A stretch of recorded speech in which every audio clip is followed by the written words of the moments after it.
ஞானானந்தமயம் தேவம் நிர்மலஸ்படிகாகிருதிம் ஆதாரம் சர்வ வித்யானாம் ஹயக்ரீவம் உபாஸ்மகே. நெக்ஸ்ட் ஜென் டிவி நேயர்களுக்கு அஸ்ட்ரோகேஎஸ் ஐயங்காரின் பணிவான நமஸ்காரங்கள். வார பலன் 30/9/2024 6/10/2024 வரலும் உண்டான வாரத்திற்கு என்னென்ன பலன் மேஷம் முதல் மீனம் வரை எப்படின்றத பார்ப்போம். அதற்கு முன்னாடி இந்த வாரத்தில் வரக்கூடிய கோல்சாரம் என்ன, இந்த வாரத்தில் இருக்கக்கூடிய விசேஷ நாட்கள் என்ன, அதற்கு பிறகு இந்த வாரத்தில் எந்தெந்த ராசிக்காரர்களுக்கு சந்திராஷ்டமம், இந்த மூணுத்தையும் வரிசைப்படுத்தி பார்க்கலாம். முதல்ல இந்த வாரத்தினுடைய கோல்சாரம்னு எடுத்தோமேயானால் காலபுருஷ தத்துவத்தின் 2வது ராசியில் குரு பகவான், அதாவது ரிஷபத்தில் குரு, மிதுனத்தில் செவ்வாய், கன்னியில் புதன், சூரியன் மற்றும் கேது, துலாத்தில் சுக்கிரன், கும்பத்தில் வக்ரம் பெற்ற சனி, மீனத்தில் ராகு. இந்த வாரம் சந்திரன் அதிவேகமாக செல்லக்கூடிய கிரகமான சந்திரன் மக நட்சத்திரம் சிம்ம ராசியிலிருந்து விருச்சிக ராசி அனுஷ நட்சத்திரம் வரலும் போகிறார். அதாவது சிம்மம், கன்னி, துலாம், விருச்சிகம் 4 ராசி கடந்து போகிறார். இந்த வாரத்தில் வரக்கூடிய விசேஷ நாட்கள் அப்படின்னு பார்த்தோமேனால் இந்த வாரத்தின் முதல் நாளான 30ஆம் தேதி அன்னைக்கு பிரதோஷ விரதம் இருக்கிறது ரொம்ப விசேஷம். பிரதோஷ கால பூஜை பார்க்கறது, அதாவது சாயந்தரம் ஒரு 5:45 6:15 மணி வரலும் இருக்கக்கூடிய தீபாராதனை சிவன் கோவிலில் நந்தியின் பின்பக்கத்திலிருந்து நின்று நந்தியின் மூலியமாக பார்க்கறது ரொம்பவும் விசேஷம். இதன் மூலியமாக உங்களுக்கு வரக்கூடிய எல்லா கஷ்டங்களும் தீரக்கூடிய வாய்ப்புகள் உண்டு. அதாவது கடன் வாங்கிட்டு ரொம்ப கஷ்டப்படுறவாள்லாம் இந்த பிரதோஷ விரதத்தை இருக்கிறது கடைபிடிக்கிறது ரொம்ப விசேஷம். அதாவது பிரதோஷத்தை அன்னைக்கு கார்த்தாலிருந்து குளிச்சுட்டு சாமிக்கு பண்ணிவிட்டு அதுக்கப்புறம் சாயந்தரம் இந்த பிரதோஷ தீபாராதனையை பார்த்துட்டு சிவன் கோவிலில் பார்த்தீங்கன்னா 3 தரம் பிரதட்சணம் வருவா. அந்த பிரதட்சணத்தோடு சேர்ந்து போயிட்டு வர்றதன் மூலியமாக உங்களுக்கு எல்லா விதமான பிரச்சனைகளும், உடல் நலத்தில் பிரச்சனைகள் இருந்ததுன்னா அதுவும், அதை தவிர கடன் பிரச்சனைகள் இருந்ததுன்னா அது எல்லாமே போகக்கூடிய வாய்ப்புகள் மிகவும் அதிகம். அதனால் பிரதோஷ விரதம் இன்றைக்கி இருக்கிறது ரொம்பவும் நல்லது. இந்த வாரத்தில் பார்த்தீங்கன்னா மாகாளய அமாவாசை 2/10/2024 அன்னைக்கு மிகப்பெரிய விசேஷம். பித்ருக்களினுடைய தோஷங்கள் சாபங்கள் அப்படின்னு சொல்லக்கூடியதெல்லாம் நீங்கக்கூடிய விஷயம். பித்ருக்கள் தோஷங்களா சாபங்களான்ற ஒரு விஷயத்தை பற்றி பித்ருக்கள் தோஷங்களும் புரட்டாசி மாதமும் பித்ருக்கள் தோஷங்களும்னு ஒரு ஆர்டிக்கல் போட்டிருக்கேன் ஒரு 15-20 மினிட்ஸுக்கு, அதையும் பாருங்கள். இந்த வாரத்தில் பார்த்தேனால் மகாலய அமாவாசை பித்ருக்களுக்கு செய்ய வேண்டிய கைங்கரியங்கள் செய்யணும். யாரெல்லாம் எள்ளு வச்சு தர்ப்பணம் பண்ணலாமோ அவர்கள் பண்ணணும். 3 ஆறுகள் சேர்கிற இடத்துல கூடுதுறையில் பண்ணக்கூடியது ரொம்ப விசேஷம். இல்லைன்னா ஆறு, கிணறு இந்த மாதிரியான பூமியிலேருந்து சுரக்கக்கூடிய தண்ணி வர இடத்துல பண்ணுறது ரொம்ப விசேஷம். அதே மாதிரி அது இல்லாத பட்சத்தில் பித்ருக்களுக்கு இது பண்ணிவிட்டு அதுக்கப்புறம் கோவிலில் கொண்டு போய் உங்களால் முடிஞ்ச அளவுக்கு தான தர்மங்கள் செய்கிறதும், ஏழை எளியவர்களுக்கு தான தர்மங்கள் செய்கிறதும் மிகவும் ஏற்றத்தை கொடுக்கும். இந்த வாரத்தில் அது ரொம்ப முக்கியமான விசேஷமான ஒன்று. இதை கண்டிப்பாக பண்ணணும். எல்லாரும் பண்ணுறது ரொம்பவும் நல்லது. தாய் தந்தையர் இல்லாதவர்கள் கண்டிப்பாக பண்ணணும். இந்த வாரத்தில் பார்த்தீங்கன்னா நவராத்திரி ஆரம்பம், அதாவது அமாவாசைக்கு அடுத்த நாள் பிரதமையிலிருந்து 9 நாட்கள் கண்டினியூஸாக நவராத்திரின்னு சொல்லுவோம். 9 இரவுகள். முதல் 3 நாள் துர்கைக்கும், அடுத்த 3 நாள் லக்ஷ்மிக்கும், அடுத்த 3 நாள் சரஸ்வதிக்கும், அப்படி 3 நாட்களாக ஒதுக்கியிருக்கு. முதல் 3 நாளான துர்கையினுடைய அம்சங்கள் எல்லாமே இது பண்ணுறது எல்லாமே இந்த நவராத்திரி ஆரம்பத்தில் பண்ணுவாள். இந்த வாரத்தில் பெரிய விசேஷம். இந்த நவராத்திரியும் மகாலய அமாவாசை இது வாரமே ரொம்பவும் விசேஷமான வாரமாக இருக்குது. இந்த வாரத்தில் 6ஆம் தேதி அன்னைக்கு சதுர்த்தி. இந்த சதுர்த்தி வளர்பிறை சதுர்த்தி அப்படின்றதுனால சங்கட ஹர சதுர்த்தி. எந்த ஒரு கஷ்டம் வந்தாலும் அதை வெற்றி கொள்ளக்கூடிய சதுர்த்தி. பக்கத்தில் இருக்கிற விநாயகர் கோவிலுக்கு போய்ட்டு அங்கே உங்களால் முடிஞ்சது ஒரு தேங்காயை உடைச்சிட்டு தோப்புகரணம் போட்டு வாங்கும்.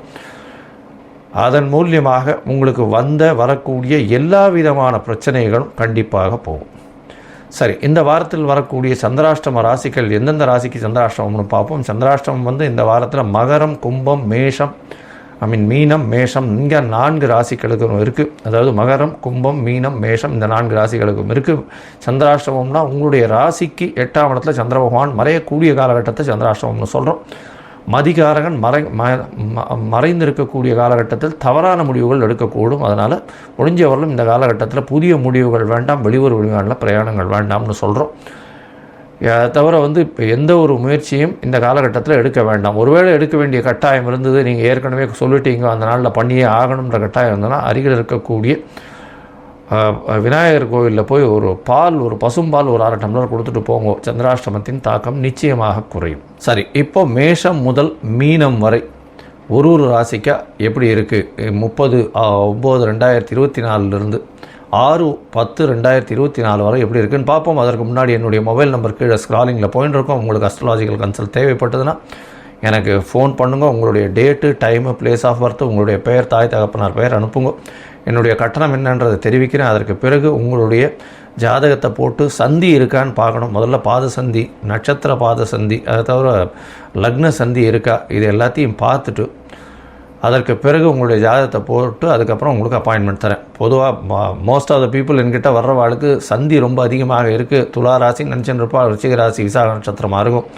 அதே மாதிரி ரிஷப ராசின்னு சொல்லிட்டு இருப்பா, மிருகசீரிஷம்னு. ஆனால் மிதுன ராசியில் இருப்பாள். அதனால் எந்த ராசின்னே தெரியாது. ஏன்னா இந்த உடைந்த நட்சத்திரங்கள் ஆகட்டும், அந்த மாதிரியான நட்சத்திரங்கள் வரும்பொழுது கண்டிப்பாக எந்த ராசியில் இருக்கா அப்படின்றது முழுமையாக தெரியாமல் இருக்கிறதுனால அவள் எந்த ராசிக்கு அவளுடைய ராசி என்ன, அதுக்கு என்ன அர்ச்சனை பண்ணணுன்றதே தெரியாமல் போகிறது.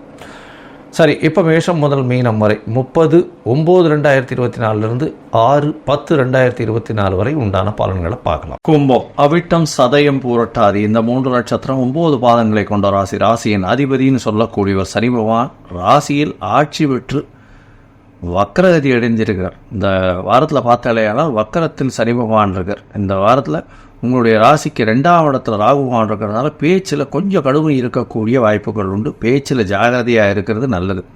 நீங்கள் பேசக்கூடியது மற்றவர்களுக்கு தவறாக புரிந்து கொள்ளக்கூடிய வாய்ப்புகள் உண்டு. உங்களுடைய ராசிக்கு 8ஆம் இடத்துல 3 கிரகங்கள் சேர்ந்திருக்கிறது. அதாவது சூரியன், புதன், கேது 3 கிரகங்கள். 8ஆம் அதிபதி ஆட்சி உச்ச மூல திரிகோணம் பெற்றிருக்கிறது விசேஷம்.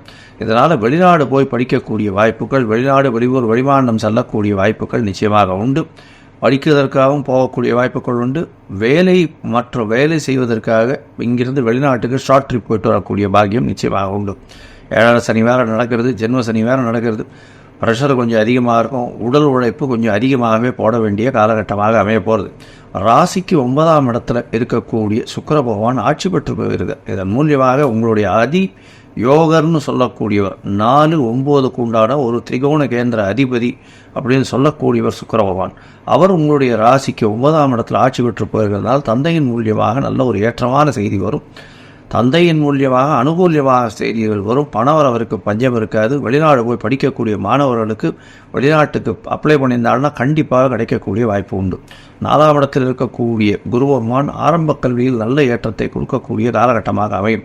உங்களுடைய ராசிக்கு 3க்கு 3ஆம் அதிபதி அப்படின்னு சொல்லக்கூடிய 3க்கு 3ஆம் இடத்துல செவ்வாய் இருக்கார். 3ஆம் அதிபதி 3க்கு 3ன்னு சொல்லக்கூடிய இடத்துல இருக்கிறது மூலியமாக குழந்தை பிராப்தி ஏற்படும்.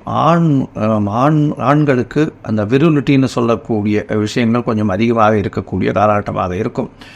உங்களுடைய ராசிக்கு பார்த்தீங்கன்னா இந்த வாரத்தில் 6ஆம் அதிபதியான அதிவேகமாக செல்லக்கூடிய கிரகமான சந்திர பகவான் உங்களுடைய ராசிக்கு சப்தமத்தில் இந்த வாரத்தை ஆரம்பிக்கிறார். 7ஆம் இடத்துல இருக்கக்கூடிய காலகட்டம் 30/9/2024 6/10/2024 வரணும் உண்டான காலகட்டத்தில் 1ஆம் தேதி மாலை ஒரு 4:30 மணி வரும் சந்திர பகவான் உங்களுடைய ராசிக்கு 7ஆம் இடத்துல இருக்கார். இதனால் சனி பகவான் பார்வையும் இருக்கு. புணர்ப்பு யோகம் அமையிறது. சனியின் பார்வை இருக்கிறதுனால புணர்ப்பு யோகம் தடங்கள் சிறு காலகட்டத்தில் இருக்கக்கூடிய காலகட்டமாக இருக்கும்.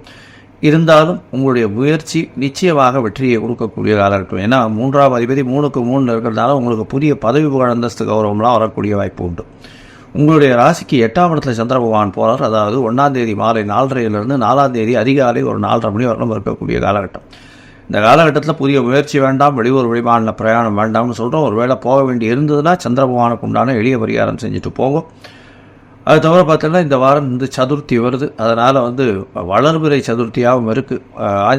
அருகில் இருக்கக்கூடிய பிள்ளையாருக்கு ஒரு தேங்காயை உடைச்சிட்டு போகும். உங்களுடைய ராசிக்கு பார்த்தோம்னா 8ஆம் இடத்துல சந்திர பகவான் இருக்கும்போது 6ஆம் அதிபதி 8ஆம் இடத்துல இருக்கிறதுனால வேலை நிமித்தமாக வெளிநாடு போகக்கூடிய பாக்கியம் நிச்சயமாக வரும். அது தவிர பார்த்தோம்னா புதிய கடன் வாங்கக்கூடிய வாய்ப்பும் நிச்சயமாக வரும். திடீரென்று மறைந்த இடத்திலிருந்து பொருள் வரக்கூடிய வாய்ப்புகள் உண்டு. இவ்வளோ நாளாக கடன் நீங்கள் எதிர்பார்த்துன்ற இடத்துலேருந்து கண்டிப்பாக வரக்கூடிய வாய்ப்புகள் உண்டு. யாருக்கும் ஜாமீன் கையெழுத்து போடாதீங்க, பொறுமையாக இருக்கிறது நல்லது. உங்களுடைய ராசிக்கு 9ஆம் இடத்துல சந்திர பகவான் போகிறார். அது 4ஆம் தேதியிலிருந்து 6ஆம் தேதி மாலை ஒரு 4:30 மணி வரலும் இருக்கக்கூடிய காலகட்டம். இந்த காலகட்டத்தில் பார்த்தீங்கன்னா 9ஆம் இடத்துல சுக்கிரனோடு சேர்ந்திருக்க புதிய வேலை கிடைக்கக்கூடிய வாய்ப்புகள் உண்டு. வேலை நிமித்தமாக வெளியூர் வெளிமாநிலம் வெளிநாடு செல்லக்கூடிய வாய்ப்புகள் உண்டு. புதிய கடன் வாங்கக்கூடிய வாய்ப்பு, தந்தையின் சொத்துக்கள் உங்களுக்கு வரக்கூடிய வாய்ப்புகள் நிச்சயமாக இருக்கும். உங்களுடைய ராசிக்கு 10ஆம் இடத்துல வந்து சந்திர பகவான் போகிறார். குருவின் பார்வை இருக்குது. நல்ல ஒரு ஏற்றம் கிடைக்கக்கூடிய காலகட்டமாக அமையிறது.